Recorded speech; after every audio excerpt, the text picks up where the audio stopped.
শিৱায় নম শিৱায় নম ওম শিৱায় নম। মোৰ শ্ৰদ্ধাৰ অসমবাসী ৰাইজ, বিশেষ মই কেইটামান কথা ক'ম আৰু কথাখিনি আপোনালোকে সকলোৱে মন দি শুনিব।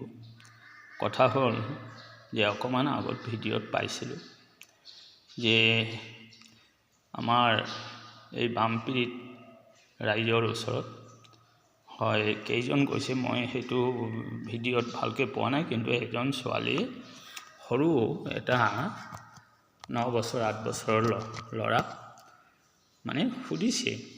আচ্ছা, সোধাখিনি ভালেই সুধিছে, ঢেৰ সুধিছে, আৰু ল'ৰাজন দেখাত বৰ ভোকত আছিল। ল'ৰাজন নিজে কৈছে তেওঁৰ মাৰ বেমাৰ আছিল নেকি, মেডিকেলত না ক'ত আছিল না ঘৰত আছিল, তেনেকুৱা কৈছে। আৰু ল'ৰাজন কিন্তু ভোকত আছিল, আৰু সেই ভোকত বহুত তেওঁ কথা ক'লে। কিন্তু যিজনে কথাবোৰ সুধি আছিল সেইজন ব্যক্তিয়ে গোটেই কথা সুধি মেলি তেওঁ যদি পকেটৰ পৰা 10টা 20টা টকা দিলেহেঁতেন, তেতিয়াহ'লে ল'ৰাটোৰ মনটো বৰ আনন্দ হ'লেহেঁতেন। আৰু হয়, ল'ৰাজন মনৰ পৰা ভাবিছিলোঁ যে মোক যেতিয়া দুখত সুধি আছে, বোধহয় নিশ্চয় বাইদেউ কিবা এটা দিব নেকি, বোধহয় ভাবিছিলোঁ ল'ৰাটো। আৰু লাষ্টত যিটো চাব পালোঁ যে ইমান কথা সুধি লাষ্টত ক'লে যে তুমি গৈ তাত যে বনাই আছে গৈ খাবা। কিন্তু লগত তেওঁলোকে লৈ যোৱা নাই, কৈহে আহিছে। মই ক'ব বিচাৰোঁ, সেইজন ছোৱালীকে ক'ব বিচাৰোঁ যে তুমি যিটো দেখাইছা এই ভিডিঅ'টো, এইটো যাৰ নেকি বুজা শক্তি আছে আৰু যাৰ ধৰ্ম আছে, মানৱতা আছে, তেওঁ কিন্তু দুখ পাব। কিয় যে ইমান যে ল'ৰাটোক সুধিলা, তোমাৰ লগত কি 10-20 টকা নাছিল নেকি? আৰু যদিও নাছিল হয়, লগত যে আৰু লগৰীয়া আছিল নহয়, তেওঁলোকৰ লগততো আছিল। তুমি যদি দিলাহেঁতেন 10টা টকাও হাতত, ল'ৰাজন অকণমান পিছত ভাবিলেহেঁতেন যে হে ভগৱান, এই বাইদেৱে মোক 10টা টকা যে দিছে, তাক তুমি ভালে ৰাখিবা ভগৱান, তেওঁক সুখ শান্তি দিবা। তেতিয়া স্বয়ং শ্ৰীকৃষ্ণ ভগৱান তোমাক আশীৰ্বাদ দিলেহেঁতেন। কিন্তু ইমান ভোকত থকা ল'ৰাটোক সুধি মেলিও তুমি যে 10 টকা এটাও নিদিলা, এইটো বৰ দুখ লগা কথা। এইটো ভিডিঅ' চাই তোমাক যে সকলোৱে ভাল পাব এইটো নহয়। কিয়, মই এজন সাধু, আৰু বেছিদিন হোৱা নাই মোৰ সাধু হোৱা, আৰু সাধু নোহোৱাৰ আগতো মোৰ পকেটত যদি 500 টকা থাকে, মই ভাবোঁ কি মই ৰজা।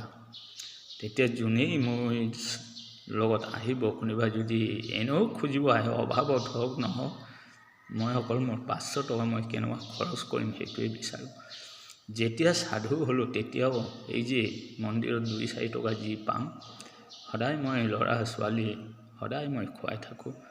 কুকুৰ আছে কেইবাটা, ৰাস্তাত গ'লে লগ কৰে, কুকুৰকো খুৱাওঁ। বুঢ়া বুঢ়ী নাই, যাকে পাওঁ খুৱাওঁ। কিয়, মই দুখ পালে দুখই খুৱাই দিওঁ, মই তেনেকুৱা। এইকাৰণে মই দুখ পাইছোঁ যে তুমি কমচে কম যদি হাতত কিবা এটা দিলাহেঁতেন বৰ ভাল লাগিলহেঁতেন, আৰু তোমাক বহুতে ছাপৰ্ট কৰিলেহেঁতেন। কিন্তু মোৰ লিখীয়া ব্যক্তিয়ে মানে তোমাক ছাপৰ্ট কৰা নাই। হয়, বেলেগে কৰিব পাৰে, মই কিন্তু নকৰোঁ। কিয়, এইজন হ'ল একজন নাবালক সন্তান, আৰু তেওঁ ইমান দুখত পৰাতে তুমি ইমান কথা সুধি ল'লা, তেওঁতো আৰু ভোক লাগি গৈছে বোলে, কিন্তু তুমি যে তাক সহায় নকৰিলা, সেইটোৱে মই দুখ পাইছোঁ। আৰু এটা কথা হ'ল যে লণ্ডনত নেকি কোনোবা ছোৱালীয়ে এই শিৱসাগৰৰ বানপীড়িতৰ কাৰণে তেওঁ গান গাই আছে। এইটো কিন্তু দুখ লগা কথা। কিয়, আমি ভাৰতটো ইমান তলত পৰি যোৱা নাই, ভাৰত ডুবি যোৱা নাই নহয় একেবাৰে। অকণমান অসমৰ ভিতৰত 4টা জিলাতহে বানপানী হৈছে, অসমখনতো গোটেই ডুবা নাই। তাতে কি লণ্ডনত গৈ পেলাই আমি গান গাই পইচা আনিব লাগিব নেকি? লণ্ডনৰ মানুহ কি ভাবিব যে অসম কি ভাৰতখন দুৰ্বল, ভাৰতৰ চৰকাৰ দুৰ্বল, ভাৰতত তেনেকুৱা উদ্যোগপতি নাই বোধহয়। কিন্তু আজি কিমান উদ্যোগপতি আহি তাত দান দক্ষিণা কৰিছে, দেখিছেনে? আজি যিখিনি ৰাইজে পাইছে তেওঁলোকেতো নিজে কৈছে আমি অজস্ৰ পাইছোঁ, তেওঁলোকে ইমান আনন্দ। কিন্তু তাৰে মাজত সেই লণ্ডনত যে গান গাইছে, সেইটো মোৰ কাৰণে যুক্তি নহয়, সেইটো মানে মোৰ ভাৰতটোক তলত ৰখা, মোৰ অসমৰ চৰকাৰক তলত ৰখা, অসমৰ সমাজক উদ্যোগপতি মানুহবোৰক তলত ৰখাহে হৈছে। মানে মোৰ মনৰ কথা এইটো। কিয় আজি যদি এটা বোলে অসম ৰাজ্যটো যদি ডুবি গ'লেহেঁতেন, বোলে বানপানীয়ে ভূমিকম্পই বহুত হাজাৰ লাখ লাখ মানুহ মৰিছে, তেতিয়া বেলেগ কথা। কিন্তু সেইটোতো হোৱা নাই।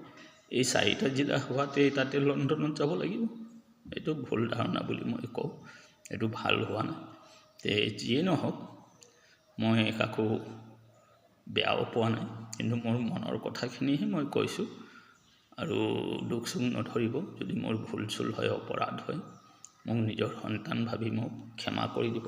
ওম শিৱায় নমঃ, ওম শিৱায় নমঃ, ওম শিৱায় নমঃ, ওম শান্তি।